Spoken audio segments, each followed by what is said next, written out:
we continue to be reflecting on the commemoration of Zambia's 60th years of independence. Principally, we have tried to emphasize that it is important for us to use this occasion to engage in some form of backward introspection in terms of what went right, what might not have gone so right, and sometimes what was a total failure. But I would like to emphasize right on the onset that learning, human experiences, accumulation of knowledge and experiences is a path that is traveled with failures, successes, half failures, half successes, and so forth. What really matters in this regard is to what extent do we learn from our success stories? To what extent do we learn from our failure stories? So that is the bottom line. Furthermore, I just want to emphasize one thing, that when we deal with issues of development, it is important to emphasize that development is about people, human beings. Their knowledge, the acquisition of knowledge, technical know-how, skills, abilities to tackle, to handle their environment positively. It is important to emphasize that development is not really technology development. It's not scientific development. All these are indexes of human development. All these must be looked at as to what extent they represent human development. To what extent is the extent of a particular level of technology is essentially embedded and embodied in the capabilities, knowledge, and I must emphasize here, the cultures of people. Because culture represents not only language, religion, but it also represents different forms of know-how, technology know-how, which are developed by people at different historical moments and passed from generation to generation. So essentially, when we talk about development, we are talking about cultural development of a people. Now, I'm just going to touch on one fundamental lesson that the country should have had. Lesson from a point of view that this was a disaster, a total disaster. This one I mention as the most important development effort that was done after 1964 in terms of promoting agricultural development, that the country looked at rapid economic development, rapid output of agricultural produce, etc., as an index of development of the people of the country. And the Zambian government was given some advice that what was needed was to engage in heavy mechanization program which was represented by the felling down of trees to open up places for massive agricultural project cultivation. And to do so, this was supposed to be driven by a highly mechanized program, the buying and utilization of tractors. And it was therefore called the mechanization program, mechanizing agricultural efforts. And indeed, the government engaged the people to fell their trees, cut down their trees in particular areas. You cut 10 acres, you'll be given about 100 kwasha. And remember, those days, kwasha was strong. I remember even up to the beginning of the 70s, one kwasha was equivalent to $3 American. And very few people can believe me when I say so. But that was the case.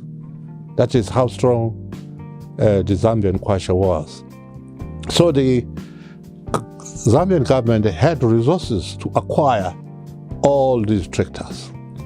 And these tractors were then distributed to people in the rural areas. People will cut 10 acres, given 100 kwasha, and thereafter they will also be allocated these tractors. Now, let me jump and just say this was a disaster.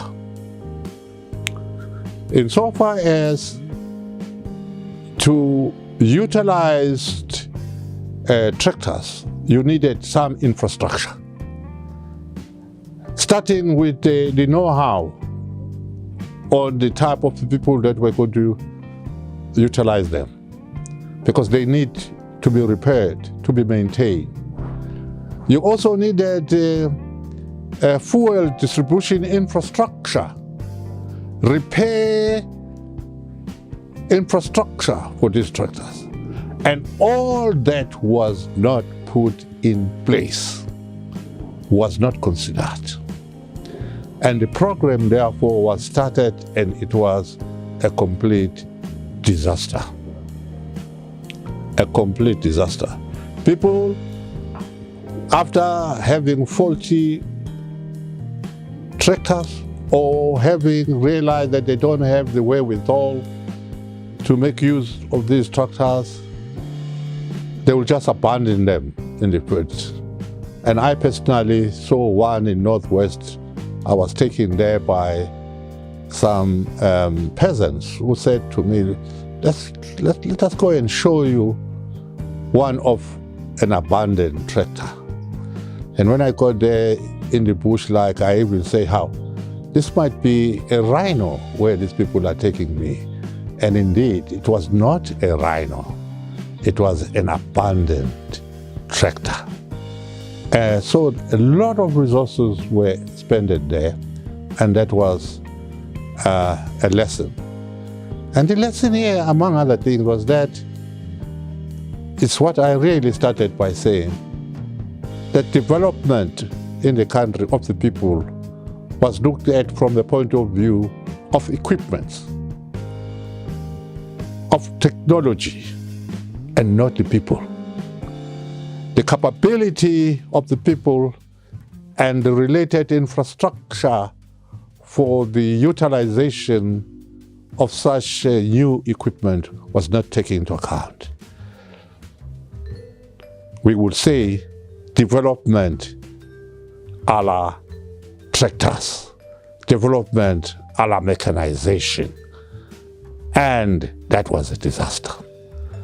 And we could therefore look at some of the examples of different forms as lessons to say, remember that development is about people, their culture, their know-how, their communities, their capabilities, such that therefore at any given time when you say the country is developed. We're actually saying the people are developed up to that particular level.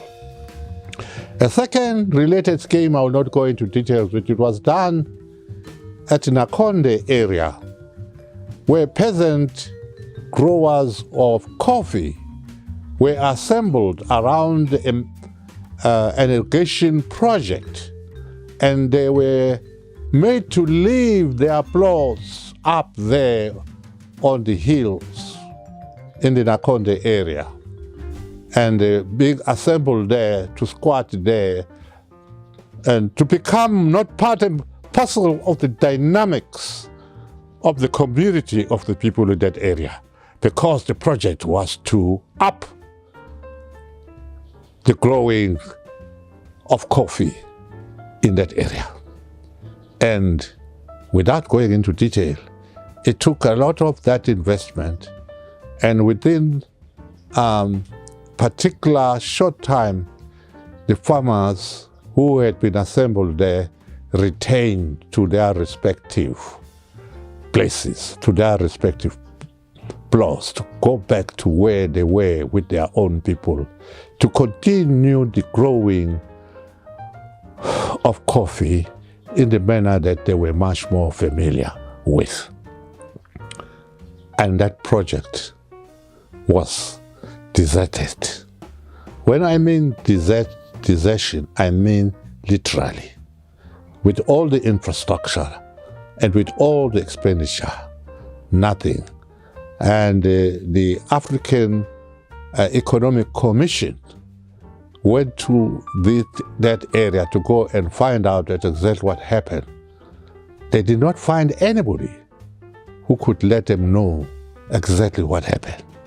So one day in Lusaka, when I was busy just discussing something with somebody, one Mr. Stanley Sangwen was working for the African Economic Commission, said, "How, Sipho, do you know anything about that project? We went there and we were trying to find information, and there was nobody who could tell us." And I said, "No, you could go to the Ministry of Rural Development and they will get you the information. However, this is the bit that I can tell you what really happened."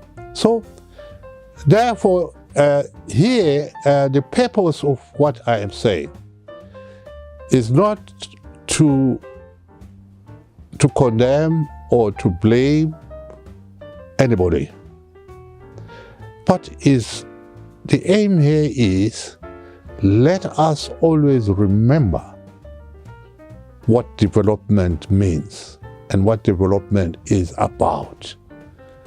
Because if we nail this one properly, as I've already tried to describe it, such experiences will not be happening. Such events will not happen, will not accumulate such experiences. Because the effect of such experiences is that it disarms the confidence of the people, A, in their country, in their government, and in their own development as a people. You will therefore sometimes hear people who will end up saying, we the Africans, we the Zambians, we the Zimbabweans, there is nothing we can do on our own. We are failures. And once people begin to internalize the feeling, the concept of them as failures, then that becomes problematic with respect to what happens in the country on the road of development of the country. So I just felt that I should mention this as part of looking back, as one song said, looking back over my days, over my shoulders, to find out what went wrong. And what went wrong must be looked at as a lesson upon which we develop new paths of development, new methods of development. That is the purpose of what behind the examples that I've made and put forward for the benefit of helping the Zambian people to enter, to repeat myself almost tirelessly, such that we can say, what have we learned from these 60 years? What we need to pursue, continue with, what we have to abandon, and how do we forge ahead in a path-dependent manner to realize, as we say one more time, the best way of putting Zambia on the sun, because Zambia belongs there. The sun being the symbol of success, as I've already indicated. Let me end up there. I thank you.